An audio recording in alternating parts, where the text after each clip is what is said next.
Hello and welcome to another daily dose of SirToshi's news. Sorry I haven't been updating you recently, but I have been busy and all will be revealed very soon. But anyway, let's get on with it. Today's date is Sunday, the 25th of June, 2023, the year of BSV. Oh yeah.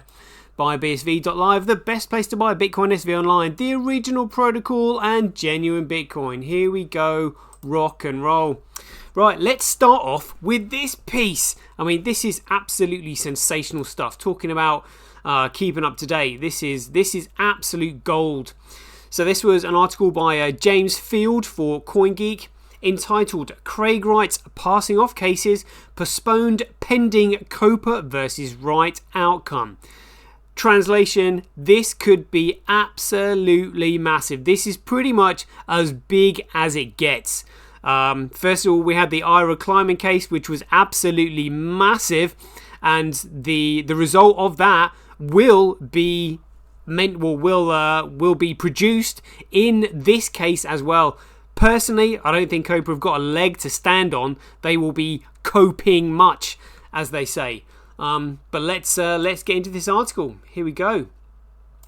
So a decision was made at a case management conference before Judge James Mellor at the UK High Court of Justice on Thursday, that was the 15th of June, on how best to definitely settle the issue of whether Dr. Craig Wright is Satoshi Nakamoto, at least for Dr. Wright's passing off cases and COPA versus Wright. So for anybody who doesn't know, COPA stands for Crypto Open Patent Alliance. Judge Mellor ruled that several passing off cases brought by Dr. Wright will be postponed until after COPA versus Wright, set for January, I do believe that's January 15th, 2024, with some defendants agreeing to be bound by the outcome of the COPA trial and others agreeing to take part in a preliminary single issue trial on whether Dr. Wright is Satoshi. A preliminary issue trial brings parties from several different cases together to argue an issue that they have in common, in order to settle it for all parties so that it does not need to be argued again in all the separate trials. So it's all pinned on this, like my goodness. In this instance, the issue is whether Dr. Craig Wright is Satoshi Nakamoto. Well, let's talk about this to start with, shall we? So first of all, Craig filed his tax return in 2009 with Bitcoin on it. Not many people are going to do that, really. It's just like, if you actually understand the significance of Bitcoin and you file it, therefore you have it on a tax record. And that is on the record. Also, we've had the IRA climbing case, which settled the arguments of the Tulip Trust document, which contained what they call the Satoshi coins, which was the first 1,100,111 Bitcoin ever mined, and everybody is in agreement that Block 9 was absolutely categorically mined by Satoshi Nakamoto. I guess they'll find out that Block 9 was also in this trust. But when that trust was formed on the 9th of June 2011, 1.1 million Bitcoins represented approximately 42% of the entire circulating supply of Bitcoin at that time. Very unlikely that anybody would have that amount of Bitcoin if they weren't the initial start. And maybe amongst a handful. We're talking maybe 3, to have that many at that stage, and then to understand the importance and the significance of it later, knowing that a trust would be created and then returned, or scheduled to be returned, on the 1st of January 2020, and those coins were returned to Dr. Craig Wright, and the IRA climbing case ruled that Dr. Wright mined those coins by himself. He didn't have a business partner, and the reason it was important that he didn't have a business partner was that the network had to grow without any central point of authority, control, and importantly, influence. And he couldn't risk mining those coins with somebody else because you would risk that point of influence being broken. If somebody just said, "Oh yeah, by the way, I mined those coins with someone else," couldn't risk it. And why would he risk it when it was so significant? Because the network had to grow organically in order for it to be classified as a commodity. That's what so many people are missing. So anyway, just getting ahead of myself there. The cases involved are the Crypto Open Patent Alliance, COPA versus Dr. Wright, and several passing off cases Dr. Wright has brought, which is Wright versus Coinbase and others, Wright versus Payward and others, Kraken group of companies, and Wright versus BTC Partnership, that would be Bitcoin Core, and others. Passing off is a civil claim which protects the goodwill of a person or entity from misrepresentation or attempts to hijack the reputation of a product in order to sell competing ones. Dr. Wright accuses those named in the suits of misusing the Bitcoin name to sell BTC, which does not represent his version and as presented in the Bitcoin white paper. And again, a huge giveaway here is that all genuine Bitcoin legacy addresses start with the number 1. And I am speculating here that the reason Craig chose the number 1 is because nothing comes before that. 0 is not a number. There's no point in having something starting with 0 because it doesn't mean anything. So the first number is the number 1. You can't beat number 1. Number 1 is first. And so all BTC addresses, when they first started back on the 3rd of January 2009, they all began with the number 1. And that's the way you can tell that it is the genuine Bitcoin. So as soon as SegWit was implemented, SegWit addresses start with either the letters BC or the number 3. And I suspect they chose the number 3 because number 3 is the only letter that looks like a capital B.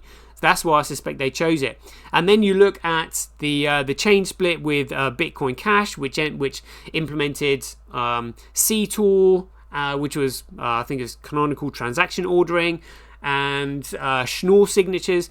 All their legacy addresses, which started on the 15th of November 2018, all of their legacy addresses start with the letters P or Q. It is only BSV that still has the original Bitcoin legacy addresses starting with the number 1. So those legacy addresses started out at number 1. Initially they were BTC, then BTC forked away, went into SegWit. The legacy addresses continued with a new ticker symbol, BCH, and then when BCH forked away, the original legacy address number 1 just simply continued because they represent the original protocol and they are on BSV, which means BSV is Bitcoin, the original protocol and genuine Bitcoin. That's the way you know it. And having asked Dr. Wright about this the other day, I said, are they cryptographically generated from the protocol so that any changes to the protocol would result in a change of legacy addresses? He said it's part of the template. I love the way he always gives these kind of like cryptic indications, but if it's a template, it still means that it's part of it. So any changes to the protocol template would represent or would result in changes in the legacy addresses.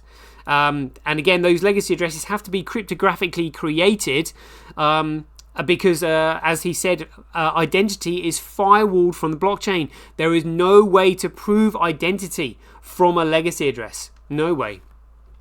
So let's continue. In the COPA matter, COPA is suing Dr. Wright in the United Kingdom, seeking a declaration that he is not the author of the Bitcoin white paper. Yeah, good luck with that. So Craig also has copyright ownership of the white paper.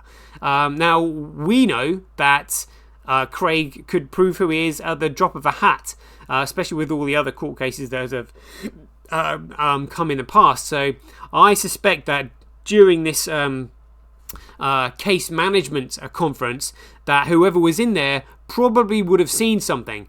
As Craig posted out on Twitter, this is what happens when evidence is irrefutable. So what would you do if you were in that meeting and you had big bags? Well, let me tell you, in fact we'll go through the figures in just a minute when I get to the end of this. Last I worked out, I think there were there were 40,000 BSV available on the market, and the capitalization of those 40,000 available BSV came to $1.2 million. Now, Michael's strategy has got 90,000 BTC, which means he couldn't even swap those 90,000 BTC for BSV 1-to-1, even if he wanted to. And his 90,000 BTC come to about $2.7 billion. And there's only 1.2 million BSV available on the market. It's absolutely nuts. And I would suggest the reason this has been orchestrated is because the Bitcoin needs the mining network in order to survive. So you have to throw a lifeline to the miners. And the only way you can do that is if the price of BSV absolutely skyrockets, which means they can just simply continue their mining operations by switching their hash rate over onto BSV, and they can continue that way. It has to be done. It can't happen slowly. This is why when we'll have a look at the figures in a minute, that it's really unprofitable to mine BSV at the moment. And what's that doing is economically incentivizing the miners not to mine BSV, which means they're not holding any, which is going to cause one of the biggest bull runs in history into the market. Like, oh my goodness, you just have to hold on to your hats. Anyway, getting ahead of myself here. All these cases share the core issue of whether Dr. Wright is Satoshi Nakamoto, and thus the person who authored the Bitcoin white paper. So a case management conference was arranged for June 15th to decide if this single issue could be settled for everyone in a separate preliminary single issue trial, meaning it would not need to be rehashed ad nauseum in each separate trial. An alternative approach for debate in the CMC, that's the case management conference, was whether to have the identity issue settled by the COPA trial, in which COPA is asserting that Dr. Wright is not Satoshi Nakamoto. If parties in the passing off cases agree to become privies in the COPA case and be bound to the outcome of the trial with regards to the identity issue, then their passing off cases would be stayed, postponed until after the COPA trial. Dr. Wright's representative argue for a preliminary issue trial based on it providing what they deemed a more definitive outcome to the identity issue, with all parties being bound, as well as reducing costs for parties involved. Not that they're bothered, because all parties are billionaires. This was also favoured by several of the 17 defendants in the BTC core trial, collectively known as the developers, whose solicitor argued that they could not adequately represent their clients if they were not able to fully contribute to the COPA trial, which would be the case if they elected to be privy and let COPA's attorney, Bird & Bird, argue the identity issue. The counter-argument was represented by attorneys for COPA, Coinbase, Kraken, Blockstream and CoinCode, who all argue for a general stay in the passing off of cases pending the outcome of the COPA trial. In the end, Judge Mellor elected to go with the third option. He suggested a hybrid solution. The COPA trial will proceed on January 15, 2024. That is going to be huge. And the defendants in all other cases, except the developer defendants, will be privies to the trial. This means that after a COPA is decided, they will be able to enforce the decision with regards to Satoshi's identity in their own cases, which will be stayed until after the COPA case. Meanwhile, a preliminary single-issue trial will be held at a date to be confirmed for the BTC developers, defendants that are not privies and not bound by the COPA verdict. However, Judge Mellor did make the point that some of these developers' defendants in the BTC core passing off case had only been served recently and so may not have enough information to take an informed decision about whether they would accept being bound to the COPA outcome. So I wonder if that's relatively new developers that have been taken on, because as we've been seeing, the core developers have been fleeing the sinking ship. They know what's coming. They know what's coming. It was Blockstream that literally took the white paper down immediately the moment Craig issued some kind of a legal argument against them, and Apple also removed the white paper. They all know. They all know, as do we do. They are just simply hoodwinking members of the public. Honestly, it's going to be horrendous. It is all the innocent parties, the mum and pop investors, as they say, that are going to get absolutely screwed when they find out what's going on. It's going to be horrendous. In fact, it's the largest financial bubble in history. Largest fraud in history. Yeah, financial fraud. So I think Bernie Madoff's financial fraud was 60 billion. I mean, and in fact, this is the largest financial bubble in history, but it's actually perpetrated on fraud. It's bigger than the tulip bubble, bigger than the South Sea bubble, bigger than the .com bubble. It is massive. As such, he asked for detailed disclosures to be given by the COPA versus Wright parties to the BTC core non-bound parties as soon as possible, in the hopes that once they know more about the COPA case details, they will be sensible and agree to be bound by the outcome of the COPA trial. You'd be crazy if you agreed to be bound by that. So let's say if you're a new developer and you're working at Bitcoin Core, and then you agree to be bound by this, making yourself liable effectively.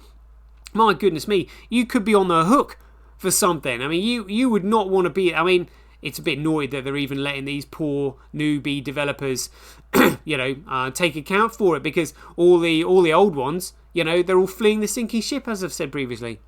If enough of the non-bound parties eventually accept that COPA's solicitors can argue the identity issue adequately without their contributions, then there is a chance the preliminary single-issue trial may not go ahead. If it does go ahead, Judge Miller determined that the formulation of the issue will be whether Dr. Wright is the pseudonymous Satoshi Nakamoto. One way or another, come January next year, there is likely to be a significant legal precedent for whether Dr. Wright is Satoshi Nakamoto. Whether this settles the issue indefinitely is another question.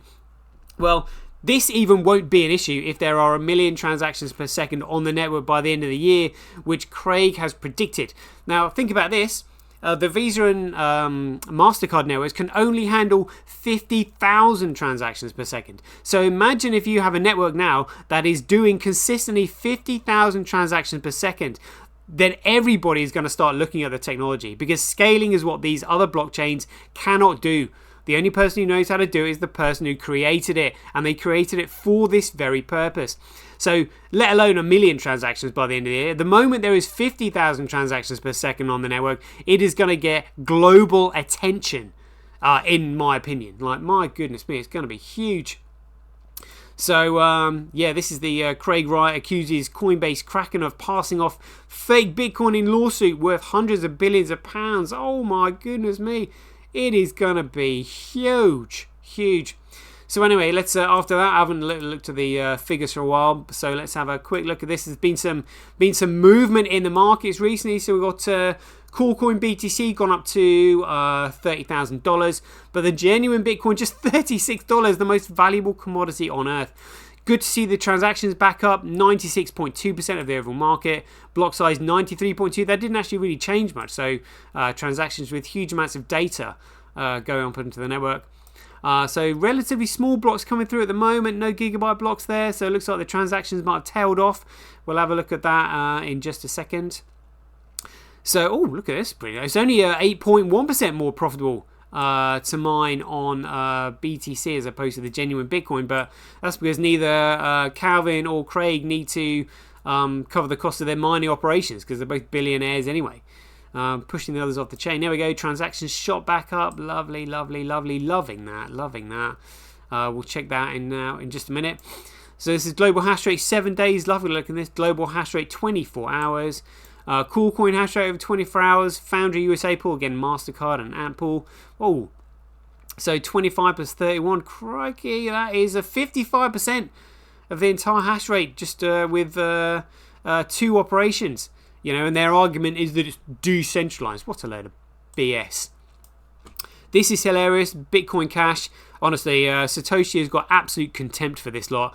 Other miners, 64.5%. He's just going to absolutely wipe it off the face of the earth. They have got they haven't even been innocently hoodwinked by the ticker symbol. They have got no excuse. It is absolute betrayal on behalf of Roger and B Crash. Dear oh dear.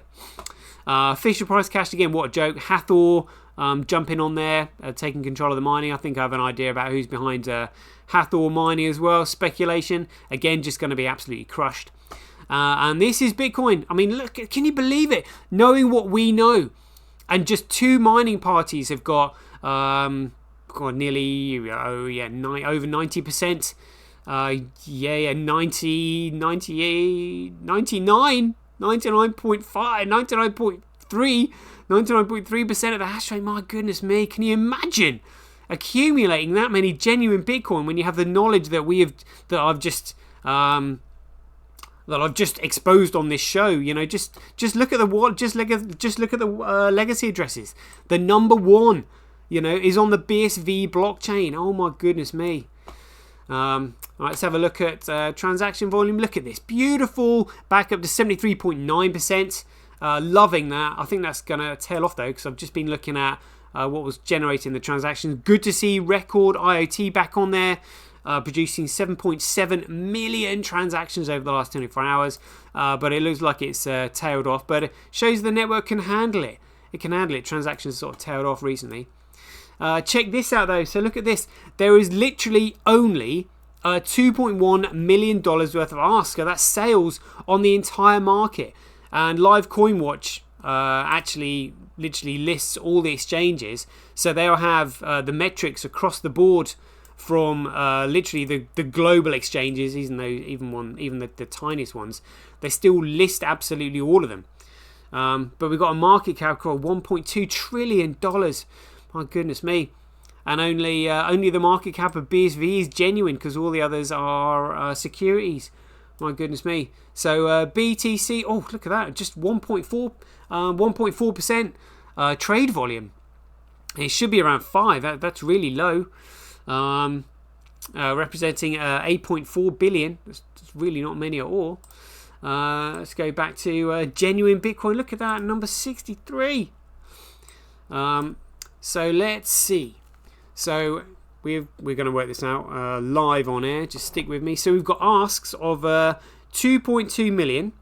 So what we do to find out how many coins there are is we do 2.2 million. 2.2 million. There we go. Divided by the price, which is $35. Oh, so there are just 62,857 BSV available on the market. People selling at the moment. Dear oh dear, I wouldn't sell at these prices. Brave traders doing that, or maybe thinking it's a load of rubbish. Good grief. Anyway, let's have a look at the tether weather. Look at this. This is fascinating, because the previous all-time high of tether weather, I think it was 83.1. Yeah, there we go. 83.1. And where are we now? 83.3. Look, it just hit a new all-time high. Desperate to keep that scam alive. Pumping BTC, dear Segwit protocol with the letters BC and the number 3. Shocking. There we go. Mining operations on Bitcoin. So, pro hashing jumped on there. Then we got others, just 0.36. Mining Dutch 1.1. Gorilla Pool 3.7%. QD Link 36, and Tau with 57%. Oh my goodness me. Calvin's going to be making an absolute killing, but that's because he's trying to catch up with the amount of Bitcoin that Craig has got. Obviously, probably come to a little deal there, but he's got well over a million Bitcoin now, which is going to make him and Craig the two of the wealthiest people in the world. My goodness. So yeah, what's on chain? Just confirming that we've had 7.9 million transactions over the last 24 hours. Let's see what's going on over at Crypto Quant. Yeah, look, the exchange is still cashing out. Oh, they rode the waves a little bit when the price went up. Let's have a look at the morning run. Check it out. So you can get 845 Bitcoin for the price of 1 BTC Segway shitcoin. My goodness. Great way of displaying it there.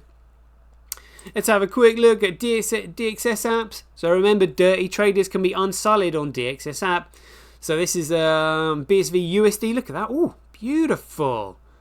That is looking very nice. Let's have a look at that. Yeah, so we had a lull here where historic all-time lows. My goodness me. Where was the lowest price? It must have been around here potentially. $23.9. My goodness me, and it's going up. Let's have a look at BSV versus BTC. Oh, look at that. Look at that. The comparison. Look, BSV is up over BTC. Come on. It's like watching football teams. You beauty.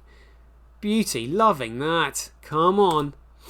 And here we go. So this is CoinDesk. So that's over 24 hours. Let's check this out on the week though. Look at that. That is really strong. And would you believe it? Look, so that started. So we'll have a look And looking for 50. So this would have been maybe like just after the case management conference, you know. So they were just like, oh shit, like what are we gonna do? Let's start going up slowly, and then it started going up. I suspect a large whale that was in that conference started shitting themselves, and they were just like, you know what? I'm just gonna start relieving my bags of this shitcoin because I know what's coming. And literally trying to do it on the sly, not too much, don't want to spook the market, but it's just like, shit, I need to get out quickly. You know, but imagine what it's going to be like. My goodness. Anyway, 25-minute show. We'll leave it there. I hope you enjoyed it. As ever, be aware, take care, stay safe out there, and we'll see you in the next one.